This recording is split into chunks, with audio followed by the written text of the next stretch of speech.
this is Lisa McCormick. Welcome to the Guitar Tricks channel. I'm your guest host today, and we're going to start with a tip of the week. And this is especially for people who are interested in fingerstyle guitar playing. It's especially important.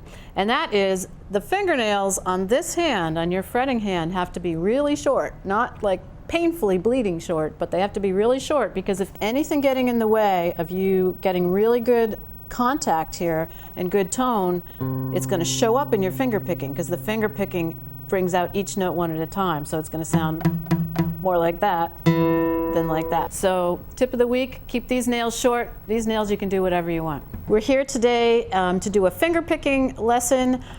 We've had a lot of requests from the Facebook friends and folks on the forum at Guitar Tricks for a little more finger picking on the channel. So what I'm going to do today is show you a short little finger picking pattern, but then some fun things to do with it, because another thing that people are always asking me is for noodling ideas. So I'm going to show you a simple 4-beat finger picking pattern. We'll make a little piece out of it.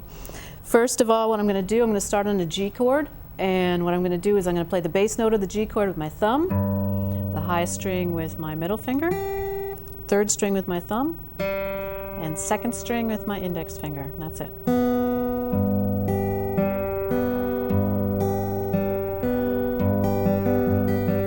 The only thing that will change as I change from one chord to the next is that very first step. What note do I play is the bass note for whatever chord I'm playing. So when I switch to a C chord, my bass note is now on the 5th string.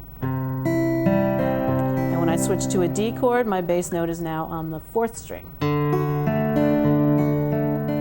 Let me take you through a chord progression that is going to go 2 measures of G, a measure of C, and a measure of D with that pattern. Here we go.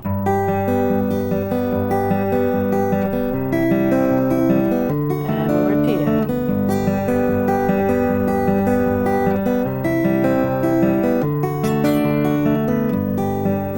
Okay, so that's kind of pretty and kind of fun and kind of interesting, but the noodling possibilities are not quite happening yet. So now we're going to spice it up a little bit. I'm going to have you make a G chord this way with your pinky on the high note of the G chord, which is the 3rd fret of the 1st string. Many people prefer to do G this way or this way. Either one is correct, but for this thing, you want your pinky right there, because when we go over to the C chord, you're going to leave your pinky there. Gives the C a nice kind of high sparkle.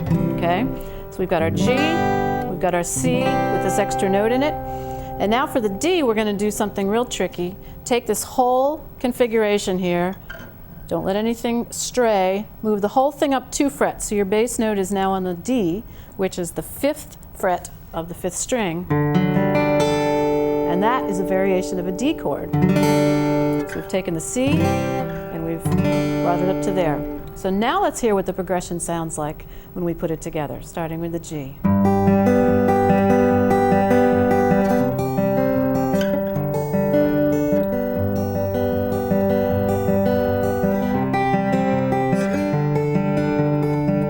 So that's getting a little bit more fun. And let me show you just one more position to toss in here so you can have more fun with it.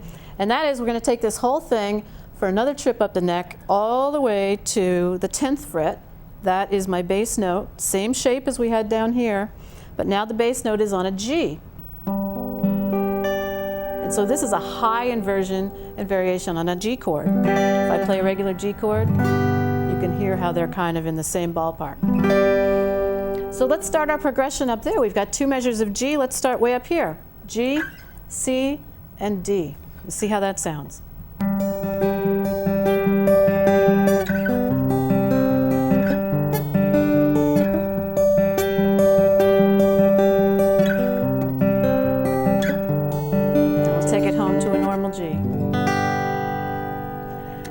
So this is Lisa McCormick on the Guitar Tricks channel. Come on over to guitartricks.com if you want to see a lot more of this stuff.